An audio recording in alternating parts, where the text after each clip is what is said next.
പരിശുദ്ധ പരമദിവ്യകാരുണ്യത്തിന് ആരാധനയും സ്തുതിയും പുകഴ്ചയും ഉണ്ടായിരിക്കട്ടെ. പരിശുദ്ധ പരമദിവ്യകാരുണ്യത്തിന് ആരാധനയും സ്തുതിയും പുകഴ്ചയും ഉണ്ടായിരിക്കട്ടെ. പരിശുദ്ധ പരമദിവ്യകാരുണ്യത്തിന് ആരാധനയും സ്തുതിയും പുകഴ്ചയും ഉണ്ടായിരിക്കട്ടെ. നമുക്ക് കൃപാസനം പ്രത്യക്ഷീകരണ മധ്യസ്ഥ പ്രാർത്ഥന വിശ്വാസത്തോടെ ഏറ്റുചൊല്ലാം. അമ്മേ പരിശുദ്ധേ അമ്മേ, പരിശുദ്ധ അമ്മേ, ദൈവമാതാവേ, കൃപാസനത്തിലൂടെ ഞങ്ങൾക്കും ഞങ്ങളുടെ ദേശത്തിനും അമ്മ മാധ്യസ്ഥം തേടിത്തന്ന എല്ലാ അനുഗ്രഹങ്ങൾക്കും കൃപകൾക്കും ഞങ്ങളിപ്പോൾ ഹൃദയം നിറഞ്ഞ നന്ദി പറയുന്നു. അമ്മേ പരിശുദ്ധേ അമ്മേ, ദൈവമാതാവേ, 2004 ഡിസംബർ 7-ാം തീയതി ഉച്ച കഴിഞ്ഞ് 2:30 കൃപാസനത്തിൽ സംഭവിച്ച അമ്മയുടെ പ്രത്യക്ഷപ്പെടലിനെ കുറിച്ച് തിരുസഭയ്ക്ക് സമർപ്പിച്ചിരിക്കുന്ന പഠനരേഖകളുടെ വസ്തുനിഷ്ഠവും ദൈവശാസ്ത്ര വിധിപ്രകാരമുള്ളതുമായ അന്വേഷണ പഠനങ്ങൾ നടത്തി ആ പ്രത്യക്ഷപ്പെടലിലൂടെ പ്രകടമായ ദൈവമാതാവിന്റെ പ്രത്യേക കരുതലും സംരക്ഷണവും വെളിപ്പെടുത്തുന്ന പീഡിതരുടെ ആശ്വാസം, പ്രവാചകന്മാരുടെ രാജ്ഞിയും വാഗ്ദാനത്തിന്റെ പേടകവും പ്രപഞ്ച പ്രകൃതിയുടെ മാതാവുമായ പരിശുദ്ധ അമ്മയുടെ ഭക്തി തിരുസഭയിൽ കൂടുതൽ പ്രചരിച്ച് ജീവിതത്തിന്റെ ദുരിത അവസ്ഥകളിൽ അകപ്പെട്ടു കഴിയുന്ന അനേകായിരം മക്കൾക്ക് ദൈവത്തിന്റെ സാന്നിധ്യവും സന്ധിപ്പും കൂടുതൽ അനുഭവിക്കുകയും ആത്മീയ വിശുദ്ധിയും ദൈവശക്തിയും കൈവരിക്കുവാൻ ഞങ്ങളുടെ കുടുംബങ്ങളെ ഇടയാക്കണമേ. നമുക്ക് സ്തുതിച്ച് പ്രാർത്ഥിക്കാം. ഹല്ലേലൂയ.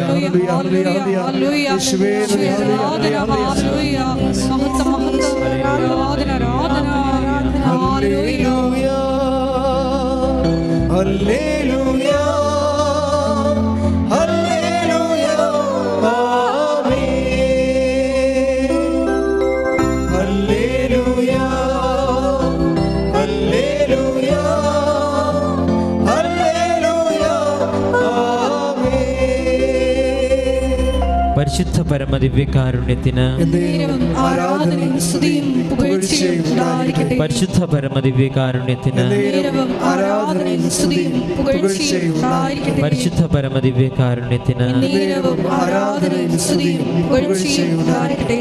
അമ്മേ പരിശുദ്ധ അമ്മേ, പരിശുദ്ധ അമ്മേ, ഭൂസ്വർഗ്ഗലോകങ്ങളുടെ രാജ്ഞിയായ അങ്ങേക്ക് ഭൗമ സംരക്ഷണത്തിനായി പ്രപഞ്ച പ്രകൃതിയെ തിരുസഭ പ്രതിഷ്ഠിക്കുവാൻ ഈ പ്രത്യക്ഷീകരണം വഴി ഇടയാക്കണമേ.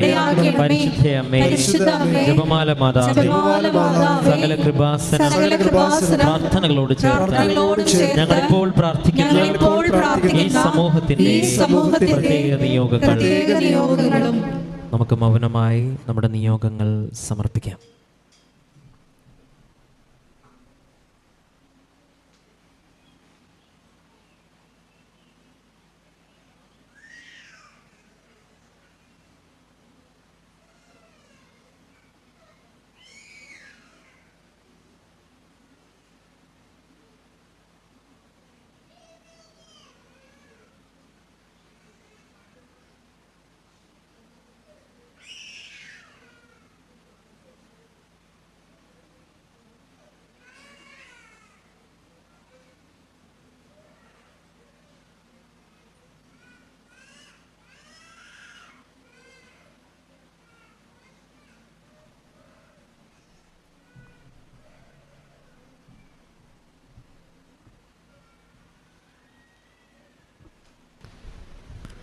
അമ്മയുടെ പ്രത്യക്ഷീകരണത്തിന്റെ ഈ അനുഗ്രഹവേളയിൽ ഞങ്ങൾക്ക് സാധിച്ചു തരുവാൻ കഴിയണമേ.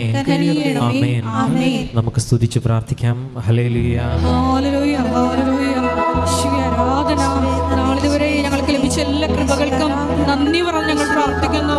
ഞങ്ങളുടെ ജീവിതത്തെ അലട്ടിക്കൊണ്ടിരിക്കുന്ന എല്ലാ വിഷയങ്ങളും ഈ ആരാധനയുടെ യോഗ്യതയാൽ അതിൽ തീരുമാനം ഉണ്ടാകുവാൻ കൃപയാകണമേ എന്ന് പ്രാർത്ഥിക്കുന്നു.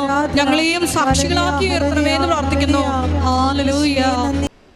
എൻ്റെ പ്രിയപ്പെട്ടവരെ, വിശ്വാസമെന്നത് ഒരു ബുദ്ധിപരമായ വ്യാപാരമാകാൻ എൻ്റെ സ്വാഭാവിക അവസ്ഥ അതാണ്. ഒരു ബുദ്ധിപരമായ വിനിമയമാണ് വിശ്വാസം.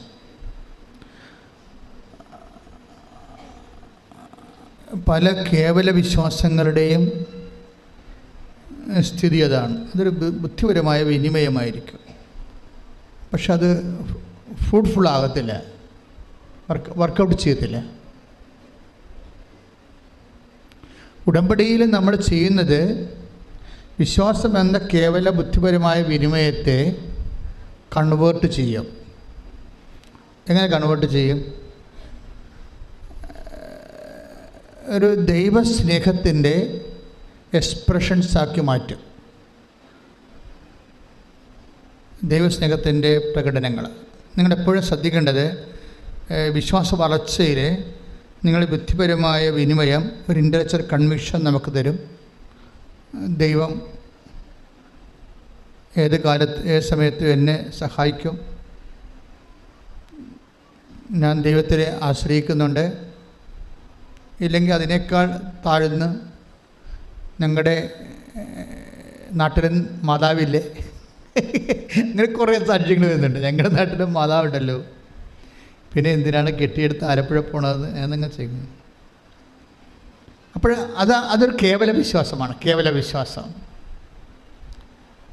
വിശ്വാസം ഉള്ള പ്രശ്നം, ഇപ്പം നിങ്ങളുടെ നാട്ടിൽ നിങ്ങൾ നിന്നാലും ഇവിടെ നിന്നാലും കേവല വിശ്വാസക്കാർക്ക് അത് ആക്ടിവേറ്റ് ആകത്തില്ല. വിശ്വാസം നമ്മൾ റീചാർജ് ചെയ്യാം, പക്ഷേ ആക്ടിവേറ്റ് ആകുന്നത് വേറെ ഒരു ഫങ്ഷനാണ് അല്ലേ. മൊബൈലിൽ നമുക്ക് റീചാർജ് ചെയ്യാൻ പറ്റും, പക്ഷേ ആക്ടിവേറ്റ് ആകുന്നത് വേറെ ഒരു ഫങ്ഷനാണ്. അതുപോലെ വി ക്യാൻ ഹാവ് ഫെയ്ത്ത്, പക്ഷേ ആ ഫെയ്ത്ത് ഒരു സാക്ഷ്യത്തിലേക്ക് പ്രവേശിക്കുന്നത് അതിൻ്റെ കണ്ടൻറ്റ് ബേസ് വേറെയാണ്. അതിൻ്റെ അകത്ത് സ്നേഹത്തിൻ്റെ എലമെൻറ്റ്സ് വേണം. ഉടമ്പടിയിൽ പുരോഗമിക്കുന്നുണ്ടെങ്കിൽ നിങ്ങൾ ഇൻട്രോസ്പെക്റ്റ് ചെയ്യേണ്ട ഒരു വിഷയം, എൻ്റെ ഫെയ്ത്ത് കണ്ടൻറ്റിൽ കണ്ടൻറ്റ് ഓഫ് ലവ് ഉണ്ടോ എന്ന് നോക്കണം. നമുക്ക് ആ വിഷയത്തിലൊക്കെ ആധ്യാത്മിക ജീവിതത്തിൽ ഇത്തിരി ബുദ്ധി ഉപയോഗിക്കുന്നത് തെറ്റൊന്നുമില്ല. ഞാൻ നിങ്ങളുടെ വിശ്വാസത്തിൽ കണ്ടൻറ്റ് ഓഫ് ലവ് ഉണ്ടോ ഇല്ലയെന്ന് നോക്കണം. എന്നിട്ട് അതിൻ്റെ കുറവാണ് പരിഹരിക്കേണ്ടത്.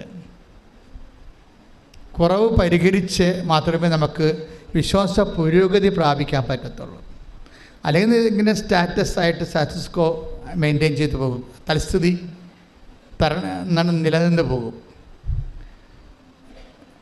നമുക്കൊരു 10 ഡിഗ്രി ഫെയ്ത്ത് ഉണ്ട്, നമ്മളെങ്ങനെ തലകുത്തി പോയി. ഇപ്പോൾ നിങ്ങൾക്ക് അതിൻ്റെ അകത്ത് ഈ കൃപാസനത്തിൽ വന്ന് എൻ്റെ പേരിൽ രോഗികളെ ശുശ്രൂഷിക്കാം, വീട്ടിലെ സഹായം കൊടുക്കാം, അമ്മയെ സഹായിക്കാം, അല്ലെങ്കിൽ അപ്പനെ സഹായിക്കാം, പിന്നെ പാവപ്പെട്ടവരെ സഹായിക്കാം. പക്ഷേ ഇങ്ങനെയൊക്കെ സഹായിച്ചാലും ചില സമയത്ത് നിങ്ങളുടെ വിശ്വാസത്തിനൊരു വളർച്ച ഉണ്ടാകാൻ ചിലപ്പോൾ സാധ്യതയുണ്ടാകത്തില്ല. അതെന്തുകൊണ്ടാണ്? അത് നിങ്ങൾ ടെക്നിക്കലി ഫങ്ഷനിലായതുകൊണ്ടാണ്, സാങ്കേതികമായിട്ട് ഫങ്ഷനിലാകുന്നത് കൊണ്ടാണ്. സാങ്കേതികമായിട്ടല്ല എൻ്റെ അത് വരണത്. ഇപ്പം നിങ്ങൾ രോഗികളെ കാണുന്നുണ്ടെങ്കിൽ, ഇപ്പോൾ ചിലരൊക്കെ എന്തുമാത്രം, അതായത് കൃപാസനത്തിൽ ഇത്രയും ദൈവാനുഗ്രഹം നിറഞ്ഞു നിൽക്കാൻ കാരണം ഉടമ്പടി എടുത്തവരെല്ലാവരും ലോകത്തിൻ്റെ എമ്പാടും പോയി ആശുപത്രികളിലും അനാഥാലയങ്ങളിലും ഹോസ്പിസുകളിലും അതുപോലെ കുടുംബങ്ങളിലുമൊക്കെ പോയി ആൾക്കാരെ ശുശ്രൂഷിക്കുകയും ഭക്ഷണം കൊടുക്കുകയും പണം കൊടുക്കുകയും അവിടെ നിന്ന് വസ്ത്രം കഴുകി കൊടുക്കുകയും അങ്ങനെ സൽപ്രവൃത്തികളുടെ ഒരു പ്രളയമാണ് ഈ ഉടമ്പടി അഴിച്ചുവിട്ടിരിക്കുന്നത്. അവരുടെ സൽപ്രവൃത്തികളുടെ ആസ്തി ആ ഉടമ്പടിയുടെ പൊതു ഖജനാവിലെ ടാപ്പ് ചെയ്യുന്നവർക്ക് ഈ കൃപാസനത്തിൻ്റെ പൊതു ദൈവാനുഗ്രഹം ലഭിക്കും. തീർച്ചയായിട്ടും അതുകൊണ്ടാണ് കൃപാസനത്തിലെ കാല് കുത്തുമ്പോഴൊക്കെ ചില ആൾക്കാർ അനുഗ്രഹിക്കപ്പെടുന്നു പറഞ്ഞതിൻ്റെ കാരണം ഇതിൻ്റെ പൊതുവായിട്ടുള്ള ആധ്യാത്മികമായിട്ടുള്ള ആസ്തികളാണ്. 10,000 ലക്ഷക്കണക്കിന് മനുഷ്യർ സുവിശേഷം ജീവിച്ച് യേശുവിനെ സാക്ഷ്യം വഹിച്ച് ജീവിക്കുന്നതിൻ്റെ ഒരു ബേസ്മെൻ്റ് ഉണ്ട് നമുക്ക്. പിന്നെ 2.5 ലക്ഷം ജപമാലയല്ലേ ഇപ്പോൾ ചെല്ലാൻ പോകുന്നത്. അങ്ങനെ എത്രയോ വർഷം 2002 തുടങ്ങിയതാണ്. 2002 800 പേരുമായിട്ട് തുടങ്ങിയതാണ്. ഇപ്പോൾ 2.5 ലക്ഷമായിട്ട് ഉയർന്നത്. അപ്പോൾ അത്രയും കാലത്തെ പ്രാർത്ഥനകൾ. അതുകൊണ്ടാണ് ലൈറ്റക്കാൻ്റെ പേരക്വസ്റ്റിനൊക്കെ ഒരു ബന്ധവുമില്ലാത്ത ആൾക്കാർ ചുമ്മാ അടിക്കുമ്പോൾ ദൈവം അത് റിക്വസ്റ്റ് അക്സെപ്റ്റ് ചെയ്യാൻ കാരണം എന്താണ്? അവിടെ തിരുവണ്ട ഇതിൻ്റെ ആധ്യാത്മിക ആസ്തിയാണ്. എപ്പോഴും നമ്മൾ ശ്രദ്ധിക്കേണ്ട കാര്യം ഈ കാര്യത്തിൽ കുറച്ച് റീസണബിൾ ആകണം. ഒരു വൈകാരികം എന്നതിനേക്കാൾ ഉപരി ഫെയ്ത്ത് മുന്നോട്ട് വെക്കുന്ന ഒരു റീസണുണ്ട്. വിശ്വാസം മുന്നോട്ട് വെക്കുന്ന ഒരു റീസണുണ്ട്, യുക്തിയുണ്ട്. അത് ഒരു പക്ഷേ നമ്മൾ പറയുന്ന സെക്കുലർ യുക്തിയല്ല, അത് മരിയൻ യുക്തി എന്നാണ് ഞാൻ പറയേണ്ടത്. മരിയൻ റീസൺ അങ്ങനെ ഒരു സംഭവമാണ്. ആധ്യാത്മിക ജീവിതത്തിലുള്ള സംഭവമാണ് മരിയൻ റീസൺ. എന്താ മരിയൻ റീസൺ? അപ്പോൾ മരിയൻ റീസൺ എന്ന് പറയുമ്പോൾ, ഉദാഹരണത്തിന് അവർക്ക് വീഞ്ഞില്ല എന്ന് അമ്മ പറയുന്നു, ഈശോയോട് പറയുന്നു അല്ലേ. ഫസ്റ്റ് റെസ്പോൺസ് എന്താണ് ഈശോയുടെ ഫസ്റ്റ് റെസ്പോൺസ് എന്താ? എനിക്ക് നിനക്കും എന്ത്. സെക്കൻഡ് റെസ്പോൺസ് എന്താ? എൻ്റെ സമയം ഇനിയും ആഗതമായിട്ടില്ല. അപ്പോൾ ഈ ഫസ്റ്റ് റെസ്പോൺസും സെക്കൻഡ് റെസ്പോൺസും നെഗറ്റീവ് ആൻസറാണ് വരണത് അല്ലേ. നെഗറ്റീവ് അല്ലേ, ആ വിഷയം നടക്കത്തില്ലെന്ന് ഉറപ്പല്ലേ. Then why mother is waiting for the answer? പിന്നെ എന്തുകൊണ്ടാണ് അമ്മ നിൽക്കുന്നത്? അതാണ് വിഷയം. അതാണ് മരിയൻ റീസൺ എന്ന് പറയുന്നത്. എന്താണ്? അമ്മയ്ക്ക് വിശ്വാസത്തെക്കാളുപരി ഈശോയോട് സ്നേഹമുണ്ട്. ശ്രുതിക്കട്ടെ ഹല്ലേലൂയ.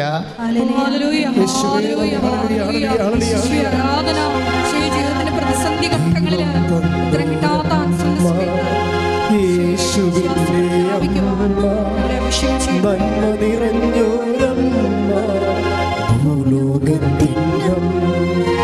ദൈവം തന്നോരമ്മ യേശുവിൻ്റെ അമ്മ, നന്മ നിറഞ്ഞോരമ്മ, ഭൂലോകത്തിൻ്റെ അമ്മ.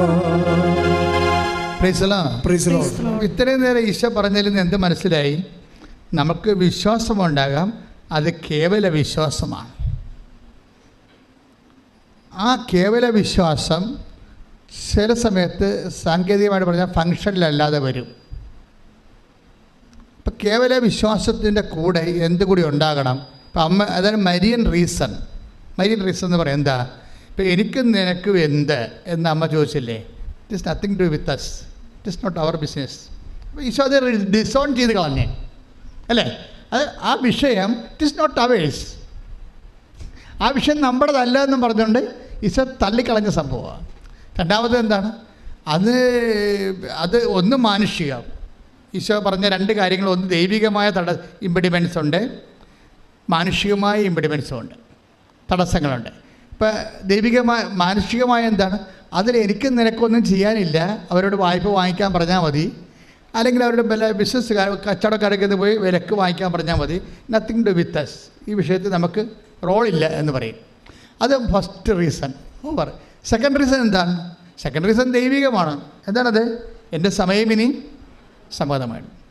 അപ്പോൾ നമ്മൾക്ക് ദൈവത്തിന് ഉത്തരം തരണമെങ്കിൽ ചില സമയത്ത് 2 തടസ്സങ്ങൾ വരാൻ സാധ്യത ഉണ്ടാകും. മാനുഷികമായിട്ട് അത് നമുക്ക് ചിലപ്പോൾ പ്രയോജനപ്പെടത്തില്ല എന്ന് വരാം. ചിലപ്പോൾ ദൈവികമായിട്ടും അത് നമുക്ക് തരാനുള്ള തടസ്സങ്ങളുണ്ടാകാം. ചിലപ്പോൾ നമ്മുടെ കുറവായിരിക്കും അത്. ദൈവികമായിട്ടൊരു അനുഗ്രഹം കിട്ടുന്നതിനുള്ള മെറിറ്റ് ചിലപ്പോൾ നമുക്ക് ഉണ്ടാകത്തില്ല. അതാണ് നമ്മുടെ കുറവായിട്ട് വരാൻ സാധ്യത. അപ്പോൾ ഈ 2 പ്രശ്നങ്ങളുണ്ട്. ഇതെല്ലാം ഇപ്പം നിങ്ങൾ ഉടമ്പടി വച്ചിരിക്കുന്ന എല്ലാ വിഷയങ്ങൾക്കും ഇത് 2ഉം ബാധകമാണ്.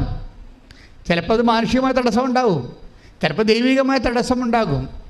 എന്നിട്ട് നമ്മൾ ഈ മാനുഷികമായ തടസ്സമുള്ള വിഷയം, ഇപ്പം നിങ്ങളുടെ ജപ്തി നടപടി, അല്ലെങ്കിൽ നിങ്ങളുടെ കല്യാണം ഒക്കെ ഇല്ല, അല്ലെങ്കിൽ നിങ്ങളുടെ മക്കളെ നിങ്ങൾക്ക് കിട്ടണില്ല, ജോലി കിട്ടണില്ല, ജോലി സ്ഥലത്തെ പ്രശ്നം, നിങ്ങൾക്ക് PR ആകുന്നില്ല, പെൻഷൻ കിട്ടിയിട്ട് അംഗീകരിച്ചിട്ട് നിങ്ങൾക്ക് കിട്ടണില്ല, ഇങ്ങനെ എന്തെല്ലാം പ്രശ്നമാണ് ഇല്ലായ്മയെല്ലാം ഉള്ളത്. അതല്ല, ഈ പ്രശ്നങ്ങളെല്ലാം എന്തിൻ്റെങ്കിലും ഒരു ആബ്സെൻസാണ്. പ്രശ്നങ്ങളെല്ലാം എന്തിൻ്റെ ആബ്സെൻസ് ആകും? പ്രശ്നങ്ങളെല്ലാം നമുക്കുണ്ടാകുന്ന പ്രശ്നങ്ങൾ, ജപ്തി ആയാലും എന്ത് സംഭവമായാലും എല്ലാ പ്രശ്നങ്ങളും എന്തിൻ്റെങ്കിലും ഒരു ആബ്സെൻസാണ്, എന്തെങ്കിലും ഒരു പോരായ്മയാണ്. ഇപ്പോൾ രോഗമാണെന്ന് ആരോഗ്യത്തിൻ്റെ പോരായ്മ, ഇല്ലായ്മയാണല്ലോ. ഇതിനെ എല്ലാത്തിനും ഇങ്ങനെ പ്രശ്നങ്ങളെല്ലാം ഇല്ലായ്മ എന്നുള്ള രീതിയിലാണ് ബൈബിൾ അപ്രോച്ച് ചെയ്യണത്.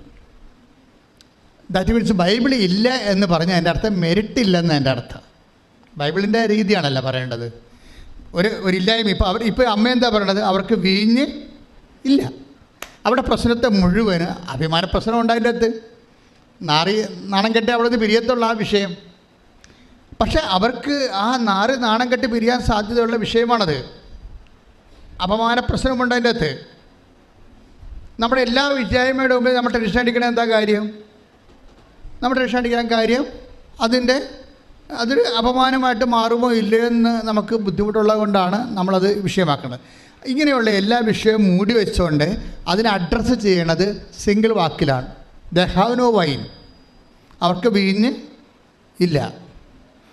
അതിൻ്റെ ഉത്തരം വളരെ വ്യക്തമാണ്. അതിന് 2 ഇമ്പഡിമെൻറ്റ്സ് ഉണ്ട്, 2 തടസ്സങ്ങളുണ്ട്. ഒന്ന്, മാനുഷികമായി അത് വലിയ കാര്യം അല്ല. അതാണ് എനിക്കും നിനക്കും എന്ത്, അവർക്ക് പർച്ചേസ് ചെയ്യാവുന്ന വിഷയമേ ഉള്ളൂ. അല്ലെങ്കിൽ അവർക്ക് ലെൻറ്റിന് അവർക്ക് ഹയർ ചെയ്യാം, അത്രേ ഉള്ളൂ. അതിൻ്റെ നമ്മളതിൻ്റെ അകത്ത് ഇൻവോൾവ് ചെയ്യേണ്ട കാര്യമില്ല. It is none of our business എന്ന രീതിയിലാണ് അതിൻ്റെ ഫസ്റ്റ് ആൻസർ വരണത്. സെക്കൻഡ് ആൻസർ എന്താ പറയണത്? സെക്കൻഡ് ആൻസർ പറയണത് എൻ്റെ സമയം ഇനി സമാഗതമായി ദൈവികമായ തടസ്സങ്ങളാണ് വേണം. ദൈവികമായി നീ അത് നിനക്ക് സ്വീകരിക്കാനുള്ള സമയമായിട്ടില്ല.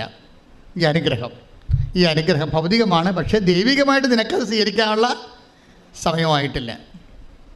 അപ്പോൾ ഇങ്ങനെ 2 ഇമ്പഡിമെൻറ്റ്സ് വന്ന സ്വാഭാവികമായിട്ട് എന്താ പറയേണ്ടത്? ആ ഒരു പ്രെയറിനോട് ഗുഡ് ബൈ പറഞ്ഞ് ബുദ്ധിയും ബോധമുള്ളവർ പോകും.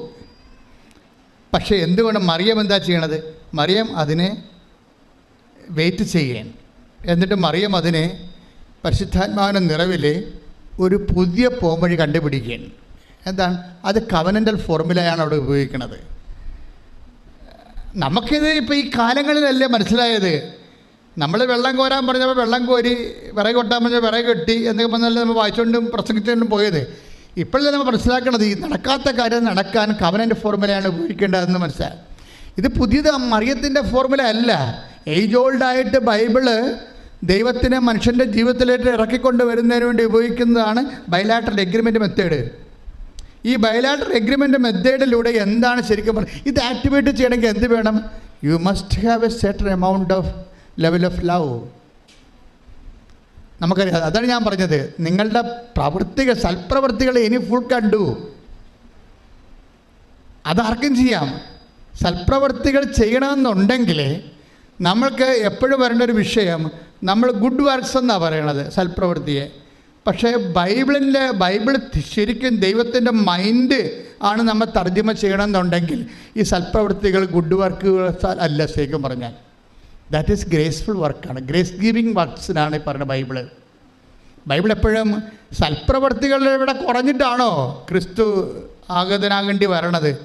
ക്രിസ്തുവിന് മുമ്പ് എത്രയോ സൽപ്രവൃത്തികൾ ചെയ്ത മനുഷ്യർ ഈ ഭൂമിയിലുണ്ട്. സോക്രട്ടീസൊക്കെ നല്ല മനുഷ്യരല്ലായിരുന്നോ? എന്താ അവർക്ക് കുഴപ്പം? പക്ഷെ അവിടുത്തെ പ്രോബ്ലം, ബൈബിൾ അങ്ങനെ ഒരു സൽപ്രവൃത്തികൾ വർദ്ധിപ്പിക്കാൻ വേണ്ടിയല്ലോ ഈ ഭൂമിയിൽ ക്രിസ്തു ആഗതനായത്. പിന്നെ എന്താണ്? കൃപാവര പ്രവർത്തനങ്ങളാണ്. ഈ സൽപ്രവൃത്തിയും കൃപാവര പ്രവർത്തിയും തമ്മിൽ ഇപ്പം ഒത്തിരി വ്യത്യാസമുണ്ട്. നിങ്ങൾ ഉടമ്പടിയിൽ നിങ്ങൾ ചെയ്യേണ്ടത് ഗ്രേസ് ഗീവിങ് വർക്ക്സാണ് ചെയ്യേണ്ടത്. കൃപാവര പ്രവർത്തനങ്ങൾ, കൃപ നമുക്ക് ലഭിക്കാൻ ആവശ്യമായ വർത്തനങ്ങൾ, അതെന്താ ചെയ്യണം? കൃപ വർദ്ധിപ്പിക്കണമെങ്കിൽ എന്ത് ചെയ്യണം? കൃപ എല്ലാം യേശുക്രിസ്തുവിൻ്റെ നെയിമിൻ്റെ അണ്ടറിലാണ് ഈ കൃപയെല്ലാം വരണത്. കൃപ എന്ന് പറഞ്ഞാൽ എന്താണ്? അതുകൊണ്ടാണ് ബൈബിൾ പറയണത് യോഹന്നാൻ 1:17. എന്തുകൊണ്ടെന്നാൽ പറഞ്ഞേ, എന്തുകൊണ്ടെന്നാൽ നിയമം മോശ വഴി നൽകപ്പെട്ടു, കൃപയും സത്യവുമാകട്ടെ യേശുക്രിസ്തു വഴി ഉണ്ടായി. ഇതിനകത്ത് ഒരു പ്രശ്നങ്ങൾ വരണമെന്ന് വെച്ച് കഴിഞ്ഞാൽ, ഈ ഡിഗ്രീസ് ഓഫ് പെർഫെക്ഷനിൽ മോശയുടെ വചനവും ജീസസിൻ്റെ വചനവും തമ്മിലുള്ള ഒരു വ്യത്യാസം അതാണ്. മോസസിൻ്റെ വചനത്തിന് സാങ്കേതികമായ ദൈവത്തിൻ്റെ മനസ്സനുസരിച്ചുള്ള നിയമപരമായിട്ടുള്ള കാഴ്ചപ്പാടുകളാണ് കൈകാര്യം ചെയ്യണത്. കർത്താവിൻ്റെ വചനത്തിൽ അതല്ല. എന്താണ്? കൃപയും സത്യവുമാണ്. കൃപയും സത്യവും ആര് വഴി ഉണ്ടായി? ക്രിസ്തു വഴി ഉണ്ടായി. അപ്പോൾ അതെങ്ങനെയാണ് ഉണ്ടായതെന്ന് നമ്മൾ അറിയണം. ക്രിസ്തു വഴി ഉണ്ടായത്. ഉടമ്പടി ടാർഗറ്റ് ചെയ്യണത് സൽപ്രവൃത്തികളല്ല. നിങ്ങൾ കുറേ ആൾക്കാർ ചെയ്യണത് വെറും സൽപ്രവൃത്തികളാണ്. വെറും സൽപ്രവൃത്തികളെന്ന് വെച്ച് കഴിഞ്ഞാൽ ഇവിടുന്ന് കുറേ കാര്യങ്ങൾ പറഞ്ഞിട്ടുണ്ട്, അതനുസരിച്ച് കൊണ്ട് രോഗികളെ കാണുന്നു. കഴിഞ്ഞ ദിവസം ഞാൻ ഒരു സാക്ഷ്യം പറഞ്ഞത്, ഞാൻ ഓൾഡ് ഏജിൽ ഹോമിൽ പോയി ഒരു ദിവസം മുഴുവൻ നിന്ന് അവിടുത്തെ ഉടുപ്പെല്ലാം അലക്കി കൊടുത്തതാണ്. പിന്നെ വേറൊരു സാക്ഷ്യം പറഞ്ഞത്, ഞാൻ ഓൾഡ് ഏജ് ഹോമിൽ പോയി നഖം വെട്ടി കൊടുത്തെന്ന് പറഞ്ഞു. It's okay, you are doing all this kind of things. ഇതെല്ലാം നല്ല സന്തോഷത്തോടെ ചെയ്യുന്നുണ്ട്, സന്തോഷമുണ്ട്, നന്ദിയുണ്ട്. പക്ഷേ ഇതെല്ലാം സൽപ്രവൃത്തികളാണ്. ഈ സൽപ്രവൃത്തികളിൽ നിന്ന് നമുക്ക് കൃപ ഡ്രോൺ ചെയ്യണമെന്നുണ്ടെങ്കിൽ നിങ്ങൾക്ക് വേറെ ഒരു കാര്യം കൂടി വേണം. എന്താ വേണ്ടത്? കൃപ. സൽപ്രവൃത്തികളിൽ ഈ നിങ്ങൾ ചെയ്ത കാര്യങ്ങളെ ക്രിസ്തുവിനെ മാറ്റി നിർത്തിയും ചെയ്യാൻ പറ്റും. ലോകത്ത് എന്തുമാത്രം ആൾക്കാർ ചെയ്യുന്നുണ്ട് ഇല്ലേ? റോട്ടറി ക്ലബ്ബുകാരെ കണ്ണ് വരെ വെച്ച് കൊടുക്കുന്നുണ്ട് ഇല്ലേ? അപ്പോൾ അങ്ങനെ എന്തോ ക്ലബ്ബുകാർ ചെയ്യുന്നുണ്ട്. നാട്ടിൽ എന്തുമാത്രയും അയൽക്കൂട്ടങ്ങളും അതുപോലെ തന്നെ പല പലതരമുള്ള പാർട്ടി സംഘങ്ങളും ഒക്കെ പല കാര്യങ്ങളും മനുഷ്യർക്ക് വേണ്ടി ചെയ്യുന്നുണ്ട്. ഇതെല്ലാം സൽപ്രവൃത്തികളാണ്.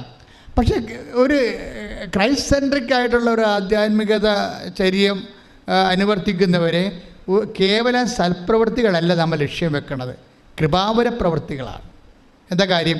കൃപയും സത്യവും അവൻ വഴി ഉണ്ടായി.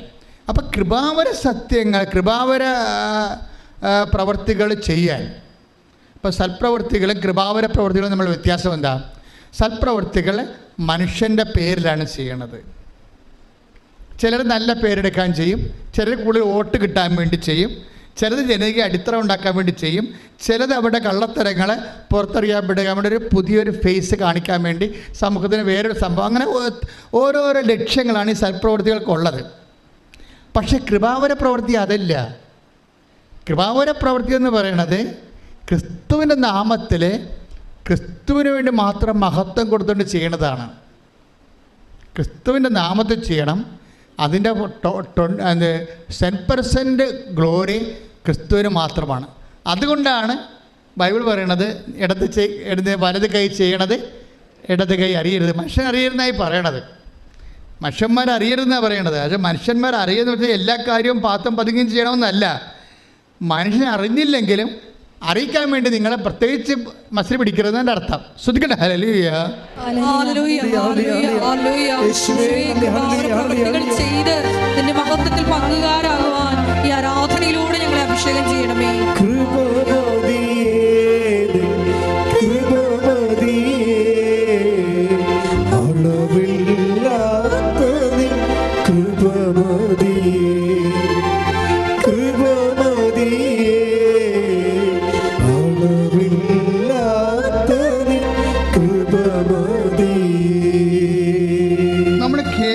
വിശ്വാസത്തിൽ നിന്ന് സൽപ്രവൃത്തികളിലേക്കും പിന്നെ കൃപാവര പ്രവൃത്തികളിലേക്കും സഭ വെളിപാടുകളുടെ പൂർണ്ണതയിലേക്ക് പോകുന്നത് കാലങ്ങൾ കൊണ്ടാണ്, ഒറ്റയടിക്കല്ല.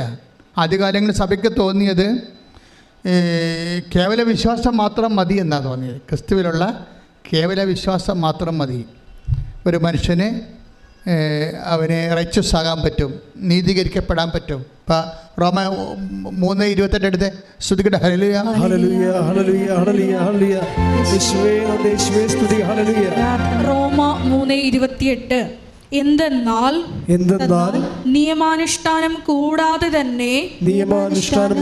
തന്നെ വിശ്വാസത്താൽ മനുഷ്യൻ നീതീകരിക്കപ്പെടുന്നു എന്ന് നാം അനുമാനിക്കുന്നു. അപ്പൊ ആദ്യകാലങ്ങളിലുള്ള കൺസെപ്റ്റ് വിശ്വാസം, ക്രിസ്തുവിലുള്ള ക്രിസ്തു എനിക്ക് വേണ്ടി പീഡ അനുഭവിച്ചു, എൻ്റെ പാപത്തിന് പരിഹാരം ചെയ്തു, ക്രിസ്തു. അതുകൊണ്ട് തന്നെ ആ ക്രിസ്തുവിൻ്റെ പരിഹാരത്തെ വിശ്വസിച്ച് കഴിഞ്ഞാൽ തീർച്ചയായിട്ടും എനിക്ക് നിത്യരക്ഷ ലഭിക്കുമെന്നുള്ള ഇനിഷ്യൽ ഇതിന് ഇനീഷ്യൽ ജസ്റ്റിഫിക്കേഷൻ എന്നാണ് പറയുന്നത്. പ്രാഥമിക നീതീകരണം. അപ്പോൾ ഈ ഒരു സഭാകൂട്ടങ്ങൾ ഈ പ്രാഥമിക നീതീകരണം മതിയെന്ന് മാത്രം കടപിടുത്തം പിടിച്ചുകൊണ്ട് സൽപ്രവൃത്തികൾ പൂർണ്ണമായിട്ട് ഒഴിവാക്കിയുണ്ട്. ഇപ്പോൾ കത്തോലിക്ക സഭയെ സംബന്ധിച്ചിടത്തോളം 50,000-ഓളം ആണ് ആതുര കേന്ദ്രങ്ങളുള്ളത്. ഇതുമാത്രമാണ്. അതായത് നമ്മൾ എന്തുമാത്രം ആതുര സേവന കേന്ദ്രങ്ങളാണ് സഭയ്ക്കുള്ളത്. ഒരു പക്ഷേ ലോകത്തെ ഏറ്റവും കൂടുതൽ ആതുര സേവന കേന്ദ്രങ്ങളുള്ള സഭയ്ക്കാണ്. അത് സഭ എന്താണ് ഫോളോ ചെയ്യണത്? വിശ്വാസം മാത്രം പോരാ, പിന്നെ എന്താണ്? പ്രവൃത്തി കൂടി വേണം. അത് പറയാൻ കാരണം എന്താണ്?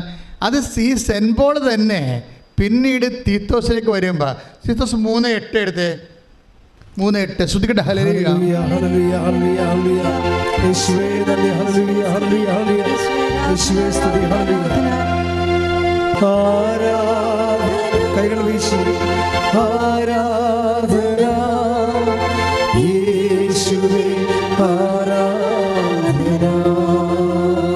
തീത്തോസ് 3:8 ഇപ്പറഞ്ഞത് സത്യമാണ്. ഏറ്റു പറഞ്ഞ ഈ പറഞ്ഞത് സത്യമാണ്. ദൈവത്തിൽ വിശ്വസിച്ചവർ സൽപ്രവൃത്തികൾ ചെയ്യുന്നതിൽ ജാഗരൂകരായിരിക്കാൻ വേണ്ടി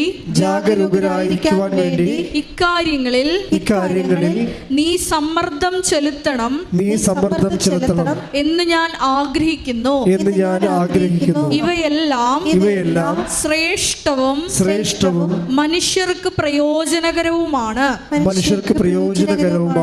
അതിൻ്റെ പ്രശ്നത്തിൽ സൽപ്രവൃത്തികൾ ആദ്യം വിശ്വാസം മതി എന്ന് പറഞ്ഞ സെൻറ്റ് പോൾ തന്നെ കുറച്ച് കഴിയുമ്പോൾ മാറും. 10 കൊല്ലം കഴിയുമ്പോൾ മാറും. റോമാലേഖനം എഴുതി 56-ലാണ്, ടൈറ്റസ് എഴുതി 66-ലാണ്. 10 കൊല്ലം. 10 കൊല്ലത്തിന് ശേഷം കഴിഞ്ഞപ്പോൾ അദ്ദേഹത്തിന് മനസ്സിലായി വിശ്വാസം മാത്രം പോരാ, പിന്നെന്താണ്? അപ്പം നമ്മൾ ദൈവത്തിൻ്റെ കാര്യങ്ങൾ അറിയണത് ദൈവത്തിനിങ്ങനെ ജീവിക്കുന്ന അനുസരിച്ച് ക്രൊണോളജിക്കലായിട്ട് നമ്മൾ ജീവിച്ച് വരുമ്പോഴല്ലേ ദൈവം ഓരോരോ കാര്യം നമുക്ക് വെളിപ്പെടുത്തി വെളിപ്പാടിൻ്റെ പൂർണ്ണതയിലേക്ക് നമ്മളെ കൊണ്ടുവരണേ. അങ്ങനെ വരാൻ കാരണം എന്താണെന്ന് വെച്ച് കഴിഞ്ഞാൽ ഇപ്പോൾ AD 56 വിശ്വാസം ഒരാൾ നീതീകരിക്കപ്പെടുന്നത് നിത്യരക്ഷ പ്രാപിക്കണത് അയാൾ വിശ്വാസം മൂലമാണെന്ന് മാത്രം. പക്ഷേ അതിനിടയ്ക്ക് യാക്കോബ് ഒരു 5 കൊല്ലം കഴിഞ്ഞപ്പോൾ യാക്കോബ് പറഞ്ഞ് ഇത് നടക്കുമെന്ന് തോന്നുന്നില്ല. യാക്കോബ് ഒരു 60 ആയപ്പോൾ AD 56 റോമാലേഖനം എഴുതുന്ന 60 ആയപ്പോൾ യാക്കോബ് പറഞ്ഞ് അത് പ്രവൃത്തി വേണമെന്ന് പറഞ്ഞ്. അങ്ങനെയാണ് സൽപ്രവൃത്തി വരണത്. യാക്കോബിൻ്റെ ലേഖനം എടുത്ത് 2:24. യാക്കോബ് 2:24 മനുഷ്യൻ വിശ്വാസം കൊണ്ട് മാത്രമല്ല പ്രവൃത്തികളാലുമാണ് നീതീകരിക്കപ്പെടുന്നതെന്ന് നിങ്ങൾ അറിയുന്നു. 56 കർത്താവ് ജനിച്ച് ഒരു 56 വർഷം കഴിയുമ്പോൾ നമ്മൾ സെൻറ്റ് പോളിൻ്റെ ആദ്യത്തെ ലേഖനം പുറത്തു വരുന്നത് റോമ. അവിടെ പറയുന്നത് എന്താണ്? വിശ്വാസം മതി, നമ്മൾ ക്രിസ്തുവിലുള്ള വിശ്വാസം കൊണ്ട് നമ്മൾ നീതീകരിക്കപ്പെടും. അപ്പോസ്തലന്മാരുടെ ഇടയിൽ ചർച്ചയായി.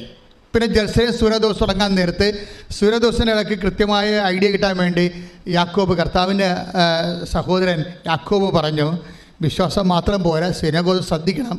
ജെറുസലേം സൂര്യദോസ് നടന്നുകൊണ്ടിരിക്കണം ആദ്യത്തെ. അപ്പോൾ നിങ്ങൾ അവിടെയാണ് യാക്കോബ് അഡ്രസ്സ് ചെയ്യണത്. വിശ്വാസം മാത്രം പോരാ, മറിച്ച് എന്ത് വേണം? പ്രവൃത്തി വേണം.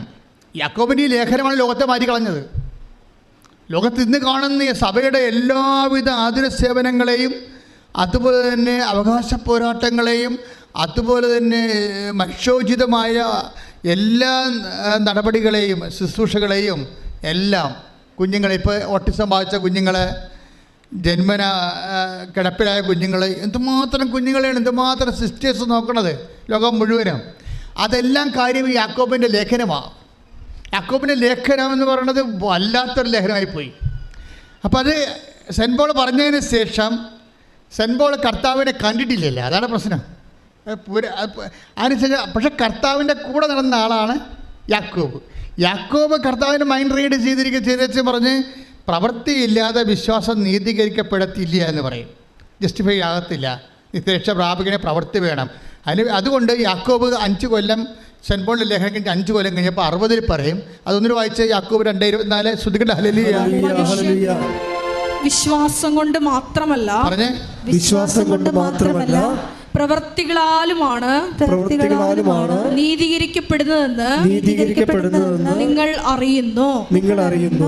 അപ്പോൾ ജെറുസലേം സൂര്യദോസിൽ തീരുമാനം നിലപാട് കൃത്യമായി. അപ്പോൾ യാക്കോബ് പൗലോസ് അപ്പോസ്തലനും മനസ്സിലായി സഭയുടെ കറക്റ്റ് നിലപാട്. അപ്പോൾ പൗലോസ് അപ്പോസ്തലനും മനസ്സിലായി പ്രവൃത്തിയാണ് മൂലമാണ് വിശ്വാസം നീതീകരിക്കപ്പെടുന്നത്. അപ്പോൾ പിന്നീട് 5 കൊല്ലം കഴിഞ്ഞപ്പോഴാണ് ടൈറ്റസിൻ്റെ ലേഖനം എഴുതുന്നത്. 5 കൊല്ലം കഴിയുമ്പോൾ ടൈറ്റസിൻ്റെ ലേഖനം എഴുതുമ്പോൾ, തീത്തോസിൻ്റെ ലേഖനം എഴുതുമ്പോൾ സെൻറ്റ് പോൾ പറയും, എന്താ പറഞ്ഞിരിക്കുന്നത്? 3:8 ശ്രുതികട ഹല്ലേലൂയ.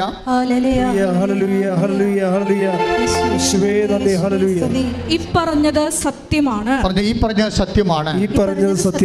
ദൈവത്തിൽ വിശ്വസിച്ചവർ സൽപ്രവൃത്തികൾ ചെയ്യുന്നതിൽ ജാഗരൂകരായിരിക്കാൻ വേണ്ടി ഇക്കാര്യങ്ങളിൽ നീ സമ്മർദ്ദം ചെലുത്തണം എന്ന് ഞാൻ ആഗ്രഹിക്കുന്നു.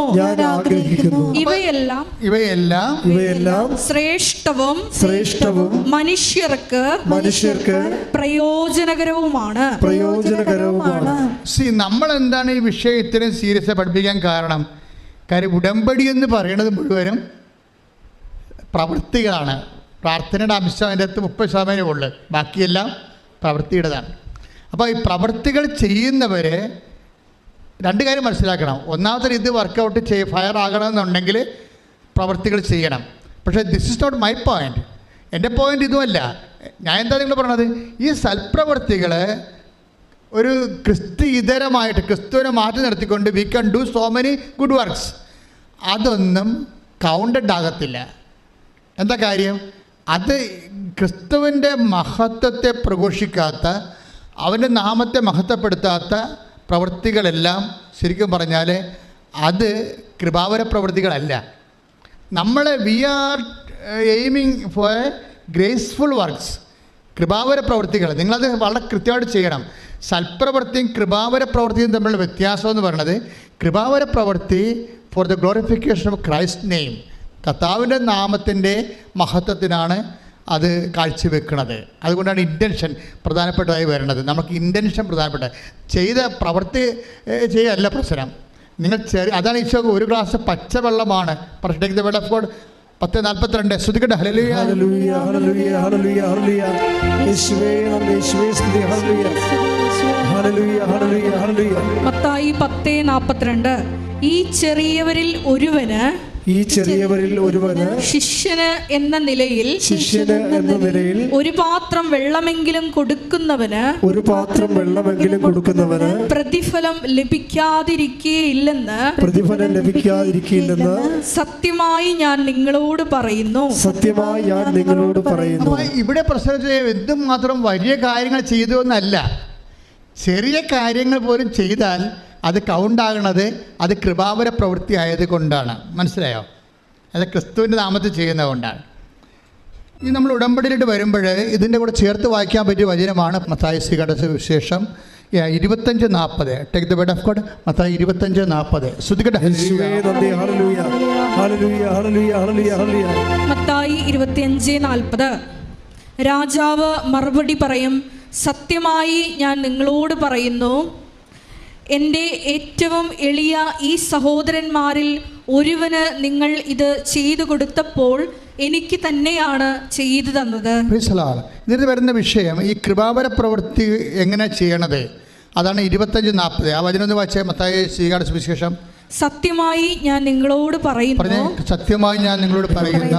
എൻ്റെ ഏറ്റവും എളിയ ഈ സഹോദരന്മാരിൽ ഒരുവന്